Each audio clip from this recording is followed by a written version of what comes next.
முதல்வர் ஸ்டாலின் அவர்களே, உங்களுக்கு ஒரு கேள்வி. தாவேகா தலைவர் விஜய் 41 உயிர் இறந்துருச்சு கரூர்ல. அவங்களுடைய வீட்டுக்கு போக முடியல. அவங்கள இங்க சந்திக்கிறாங்க. அதுக்கு திமுக காரங்க கேக்குறீங்க, இதுக்கு கூட உங்களுக்கு திராணி இல்லையா விஜய் அப்படின்னு சொல்லி கேக்குறீங்க. உங்களோட அபிஷியல் ஸ்போக்ஸ் பர்சன் பேசுறாரு. திமுக ஸ்டாண்ட் இது. அப்ப நான் கேட்கணும்னு நினைக்கிறேன், கள்ளக்குறிச்சியில 66 உயிர் கள்ளச்சாராயம் குடிச்சு போச்சு. இது உங்களுடைய டைரக்ட் ரெஸ்பான்சிபிலிட்டி தானே? உங்களுடைய லா அண்ட் ஆர்டர் ஃபெயிலியர் தானே? உங்க கவர்மெண்ட் ஃபெயிலியர் தானே? இதுக்கு நீங்க போனீங்களா? நீங்க போனீங்களா சார்? நீங்க இல்ல அவங்க குடும்பத்தையாவது கூப்பிட்டு பேசுனீங்களா சார்? 10 லட்சம் ரூபாய் தூக்கி கொடுத்தீங்கல்ல, அப்ப ஏதோ உங்க சைடு தவறு இருக்குன்னு தானே பண்றீங்க. அப்ப நீங்க போனீங்களாங்க?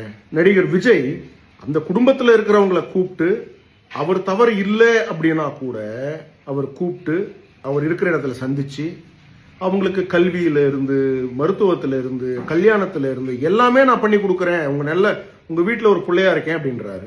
இந்த இதை நீங்க அட்லீஸ்ட் அந்த குடும்பங்களுக்கு 66 குடும்பங்களுக்கு நீங்க இப்ப சொன்னீங்களா? சொல்லல. உறுதுணையா நின்னீங்களா? நிக்கல.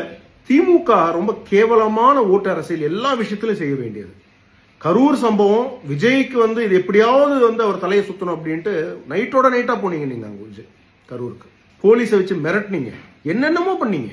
ஏன் சார் ஒரு நடிகரை பார்த்து இவ்வளவு பயப்படுறீங்க? வரட்டுமே. பாஜக நாங்க என்ன சொல்றோம், வரட்டும், ஃபேஸ் பண்ணுவோம் தானே சொல்றோம். ஆனா அவர் வரதுக்கு முன்னாடியே உங்களுக்கு ஏன் இவ்வளவு பயம்? ஒருவேளை உதயநிதி தாக்கு பிடிக்க முடியாது நினைக்கிறீங்களா?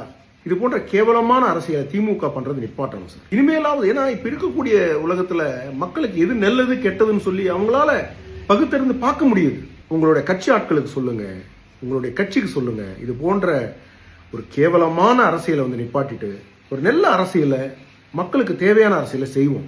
சும்மா ஒரு நடிகரை பார்த்து பயப்படுறது, அவங்கள பார்த்து பயப்படுறது. கமல்ஹாசன் சொல்லுவாரு, எனக்கு அதை பார்த்தா பயம், இதை பார்த்தா பயம், அதை பார்த்தா பயம் ஒரு படத்துல. அந்த மாதிரி நீங்க எல்லாரையும் பார்த்து பயப்படுறீங்களே சார். நீங்க இனிமேலாவது திருந்துவீங்கன்னு நினைக்கிறேன் சார்.